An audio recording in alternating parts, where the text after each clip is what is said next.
The need to increase utilization of aerodromes that handle IFR traffic in IMC can be met by the use of parallel or near parallel runways. An aerodrome already having dual parallel precision approach ILS or MLS runways could increase its capacity if these runways could safely be operated simultaneously and independently in IMC. There are three main types of operation associated with parallel or near parallel runways. The first is the simultaneous parallel instrument approach, of which there are two basic modes of operation. Mode 1 is when independent parallel approaches are made, where the radar separation minima between two aircraft using adjacent ILS and or MLS is not applied, and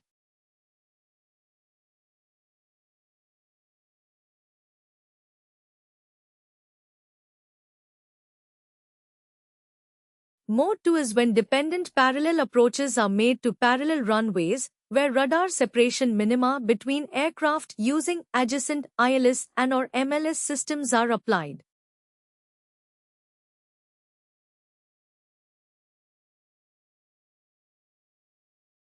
The second is the simultaneous instrument departure, which has one mode of operation, Mode 3. This is when independent parallel departures take place for aeroplanes simultaneously departing in the same direction from parallel runways.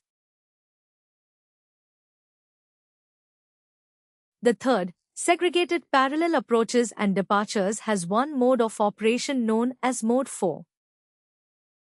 This allows for one runway to be used for approaches and the other for departures.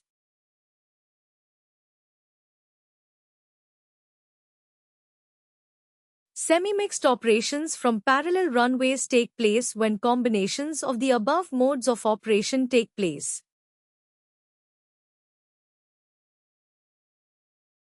The normal operating zone is defined as the airspace of defined dimensions extending either side of an ILS localizer course and or an MLS final approach track centraline.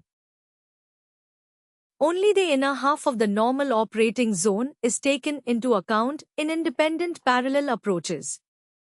The no transgression zone is the corridor of airspace of defined dimensions located centrally between the two extended runway centerlines, where penetration by an aeroplane requires a controlled intervention to maneuver any threatened aircraft on the adjacent approach.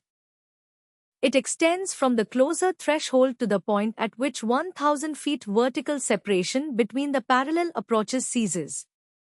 On the diagram, this extent is a beam, the red triangle, which indicates where the southernmost aircraft will descend below 3,500 feet and thereby end the vertical separation between the aircraft.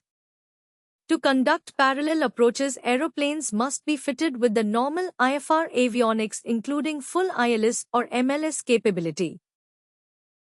Where independent procedures are in force, all aircraft are to be advised accordingly on initial contact with approach control. Regardless of weather conditions, all approaches are to be radar monitored by radar controllers specifically dedicated to that role using a dedicated radio frequency.